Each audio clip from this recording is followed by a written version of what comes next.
මැද්ද රට නගන ජන පෞර.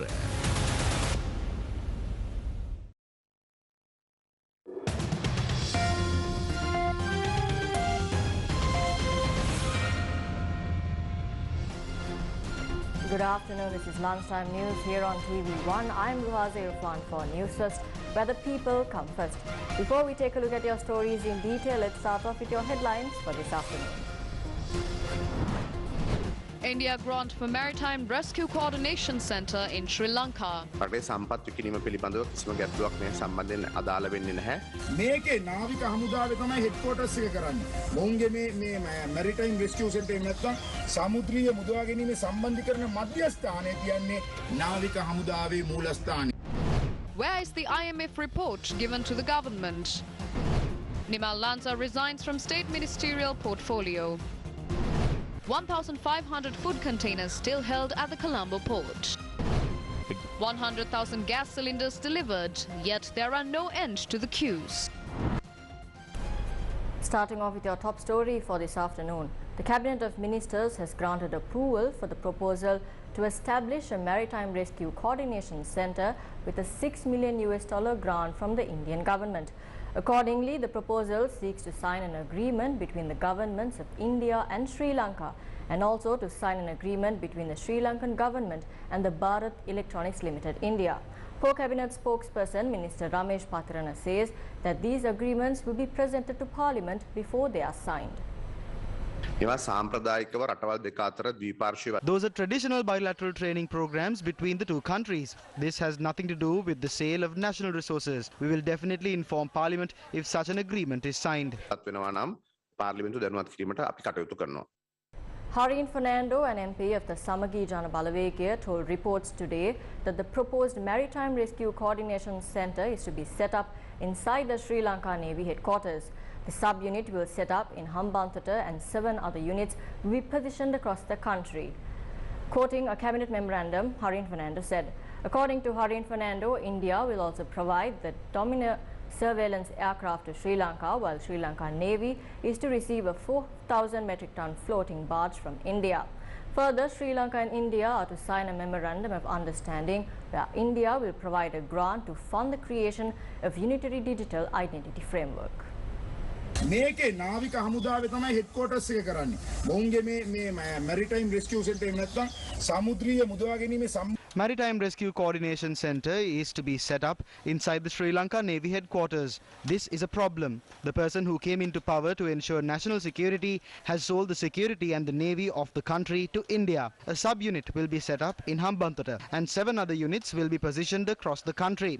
This is ridiculous. They are allowing India to take over the security in the Indian Ocean and giving the Hambantota port to China. This foolish decision could lead to a war. Moreover, the concept of unique digital identities was introduced during our government. Any company in the world was able to make acquisitions in it through an open tender process. However, we are suspicious after giving biometrics and the skies to India. On the 19th, before Basil Rajapaksha's trip to India, the Attorney General issued these orders. It came to the Cabinet on the 21st. How can the approval be given on Saturday and then have the Cabinet paper on Monday? These are documents prepared prior. Basil Rajapaksha went to India after getting approval. The cabinet පත්‍රිකාවක් ගේනේ මේ සම්පූර්ණ ඊට ඉස්සෙල්ලා සකස් කරපු ලියවිලි බැසිල් රාජපක්ෂ මහත්තයා ඉන්දියාවට අඩියන්න ඉස්සෙල්ලා මේවට අනුමැතිය යටතේ එහෙම නැත්නම් අපි කියන ආවරණ අනුමැතියක් යටතේ මේ සියලු දේවල් අත්සන් කළා තමයි එතුමා හිටියේ.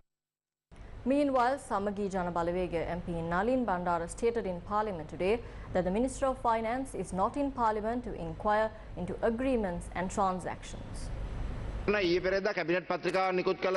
Recently, a cabinet paper was issued to sell the skies for $29 million.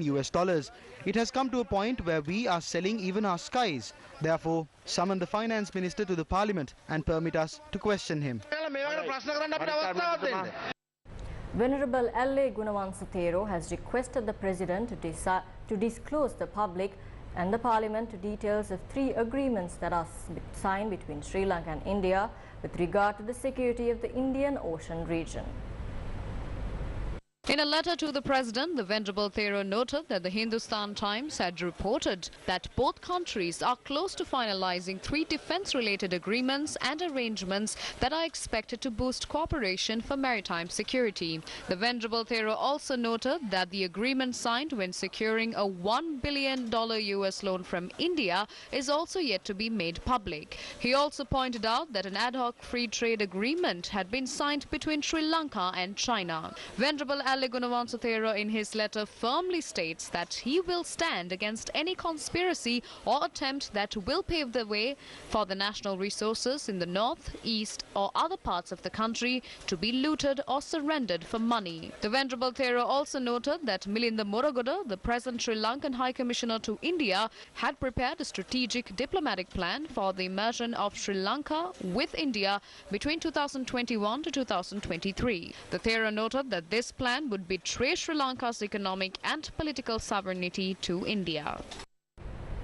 Former Prime Minister raised questions in Parliament as to why IMF report is yet to be furnished to the House of Legislators.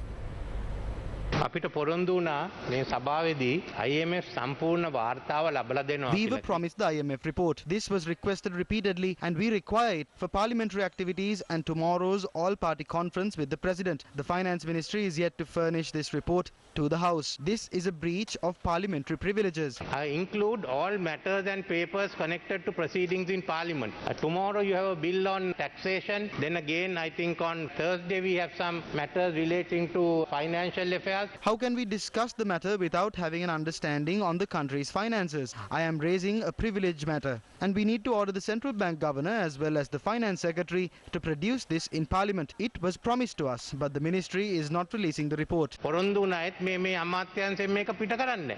කතානායකතුමනි අපි විශ්වාස කරන්නේ හිටපු. We do not believe this is a privilege issue. ප්‍රශ්නයක් කියලා, but what he wants is for us to table the finance minister to table it in Parliament, which we have agreed. Article 41 යටතේ තිබෙනේ වාර්තාව. We have informed the finance ministry to furnish the report. දන්වලා තියෙනවා. ඔවුන්ගේ එකඟතාවයක් තියෙනවා. Now shifting attention to some headline stories, Litro says it will release 100,000 gas cylinders to the market today. Unloading of 3,700 metric tons of gas will take place at the Kedavalipitiya Terminal 2 and more gas ships are scheduled to arrive in Sri Lanka next Thursday and Friday. Despite claims that gas stocks will arrive in the country, there is no shortage of gas queues across the country. This is what happened this morning near a gas station in Kurunegala. If the prices were increased, at least the queues should be gone by now. I left home at 5 a.m. This is the third day that I come and I still couldn't get a gas cylinder. We elected this president to live a good life. We can't even afford a coconut sambal and rice anymore. The distribution at filling stations has been carried out under the protection of the Sri Lanka Army since last evening. Meanwhile, Minister of Energy Gamini Lokuge stated that steps have been taken to provide police protection to the people waiting at the fuel queues and the employees of petrol stations. The farming community of Dehiyattakandia have been staying in fuel queues to purchase diesel. Our correspondent reported that these farmers have been severely inconvenienced due to the shortage of fuel.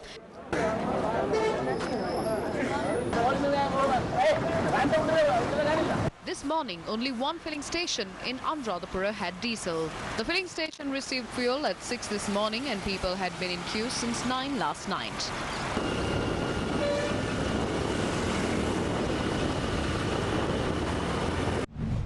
A large crowd had gathered at the Orogodawatha fuel station today to obtain kerosene. Our correspondent said that these queues have been going on since this morning. A long queue was seen at a local milk powder shop in Mirihana. The Essential Food Commodities Importers and Traders Association says around 1,500 cargo containers of essential commodities imported from India are held at the Colombo port. Spokesperson of the association, Nihal Seniviratna, told Newsfirst that measures are underway to facilitate the immediate release of these consignments under the Indian line of credit. He said both the Ministry of Finance and the Ministry of Trade have agreed in this regard.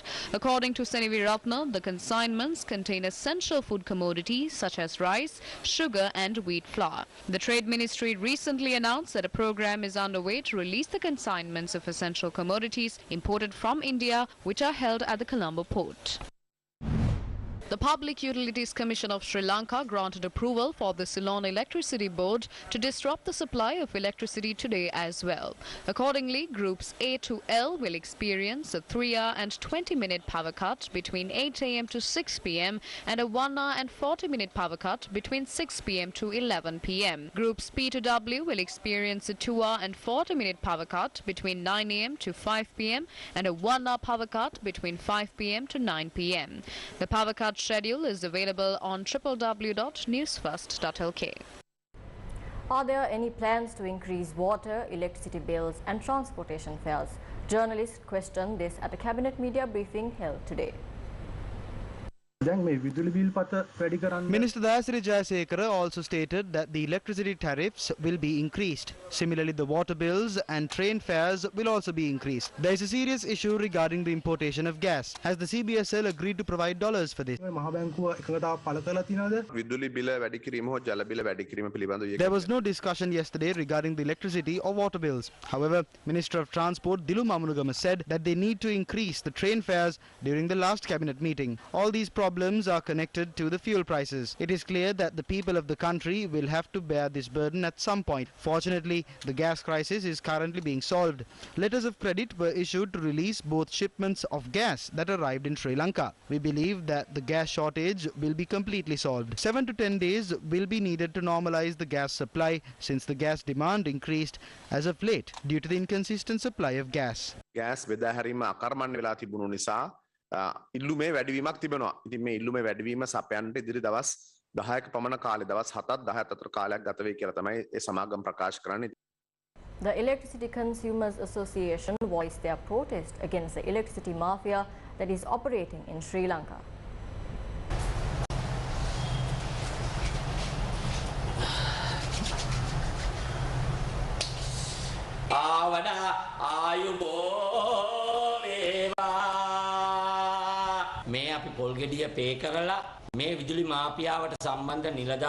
Let us all recite this. Let's all get together and work against these officials. මේ නිලධාරීන්ට විරුද්ධව කටයුතු කරන්න අපි සෑවම ක්‍රියා කරමු. මෙකල විදුලි බිලද වැඩි කළ රටවැසි සෑම දුකට පත් කළ උන් සදා මෙහෙම කළ උන් සෑම අතපය කඩා බිඳ ඔල්බාද කරවා වන සමු සදා. එහෙනම් සියලු දෙනාට ආයුබෝවන් ආයුබෝ වේවා ආවඩා. The Minister of Energy is speaking nonsense. A 70-year-old individual forgets trivial things on a day-to-day basis. You cannot function without a cabinet full of aged individuals. We need people who are in their senses. If a beggar approaches our residence, we would give money for the first 2 times, but the 3rd time we would close the door on him. They went to India offering 1,000 acres of land from Sampur. They are not given salaries, vehicles and other privileges to idle by. Your responsibility is to bring forward solutions to the prevailing crisis.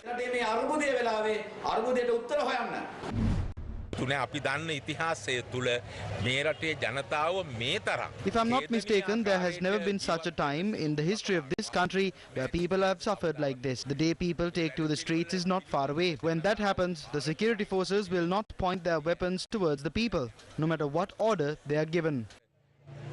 ඔය හමුදා සහ ආරක්ෂක අංශවලට මොන නියෝගාවත් ආරක්ෂක හමුදාවල තුවක්කු ජනතා පැත්තට එල්ල වෙන්නේ නැහැ.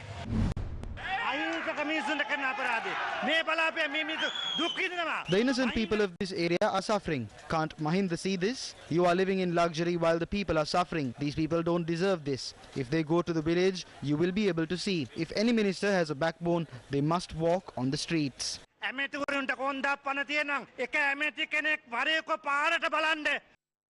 A meeting of the ruling party is scheduled to be held today under the patronage of President Gotabaya Rajapaksa. All political parties and parliamentarians representing the ruling party have been summoned for the discussion, which will focus on a number of issues, including the shortage of fuel and gas and the rising commodity prices in the face of the depreciation of the rupee. Meanwhile, a special discussion of the ruling party group headed by Prime Minister Mahinda Rajapaksa is being held at Parliament Complex today. Meanwhile, a religious ritual which was organized by the people of Panangala in Gaul took place last evening, seeking divine intervention to solve the issues faced by the people.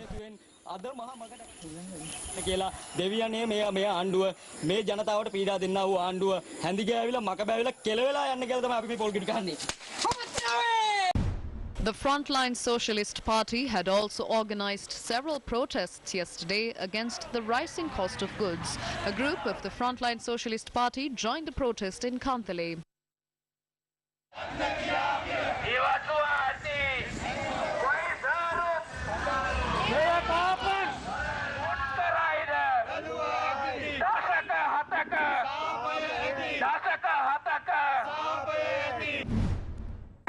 Another protest organized by the Frontline Socialist Party was held in front of the main bus stand in Gaul.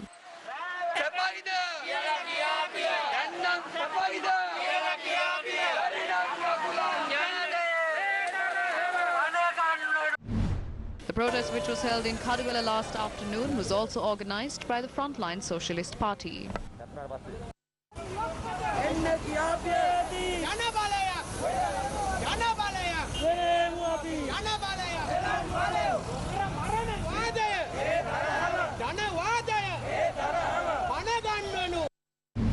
Businessmen have also fallen from the frying pan to the fire due to the shortage of fuel. Although the Kathugasthota Economic Centre has received stocks of vegetables these days, there has been a sharp decline in the number of buyers owing to the current fuel crisis. As a result, the prices of vegetables at the Kathugasthota Economic Centre have dropped sharply these days. The usual level of business has been disrupted. The main reason for this is the lack of diesel for businessmen. The farmer has become unable to set a price even for vegetables that he has grown with great difficulty without fertilizer. We can't even transport the stocks of vegetables. Everyone is stuck in diesel queues. Even if we stay in queues, we don't have diesel. The businessmen have abandoned their businesses. Only the stocks of vegetables which are being transported from nearby locations are being sold. The government must intervene. In one of your headline-making stories this afternoon, State Minister Nimal Lanza has resigned from his position with immediate effect. Nimal Lanza served as the State Minister of Rural Roads and Other Infrastructure. He handed over his letter of resignation to the President. Moving on to some more news, the Under-Secretary of Political Affairs of the US Department of State, Victoria Nuland, will visit Sri Lanka today on a two-day official visit. Under-Secretary Nuland oversees regional and bilateral policy issues at the US Department of State. During the visit, Under-Secretary Nuland is scheduled to call on President Gotabaya Rajapaksa, meet Foreign Minister G.L. Peiris and Foreign Secretary Jainath Kolabage. Minister Peiris and Under-Secretary Nuland will co-chair the fourth session of the Sri Lanka-US Partnership Dialogue at the Foreign Ministry on Wednesday, the 23rd of March 2022. In addition, Under-Secretary Nuland is scheduled to visit the Colombo port and meet the business community and civil society. The Sri Lanka-US Partnership Dialogue was last held in 2019 in Washington, D.C. The Partnership Dialogue is an important platform to review bilateral relations and explore avenues to further strengthen the cooperation and partnership between Sri Lanka and the United States. The Assistant Secretary for South and Central Asian Affairs of the U.S. Department of State, Donald Liu, and the Principal Deputy Assistant Secretary of Defense for Indo-Pacific Security Affairs, Amanda Dory, will accompany Under-Secretary Nuland on the visit.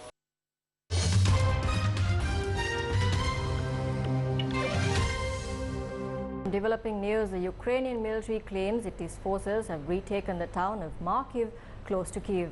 It is latest update on the conflict. The General Armed Forces, Ukraine says its troops pushed Russian troops out of the town about 60 kilometers west of the capital.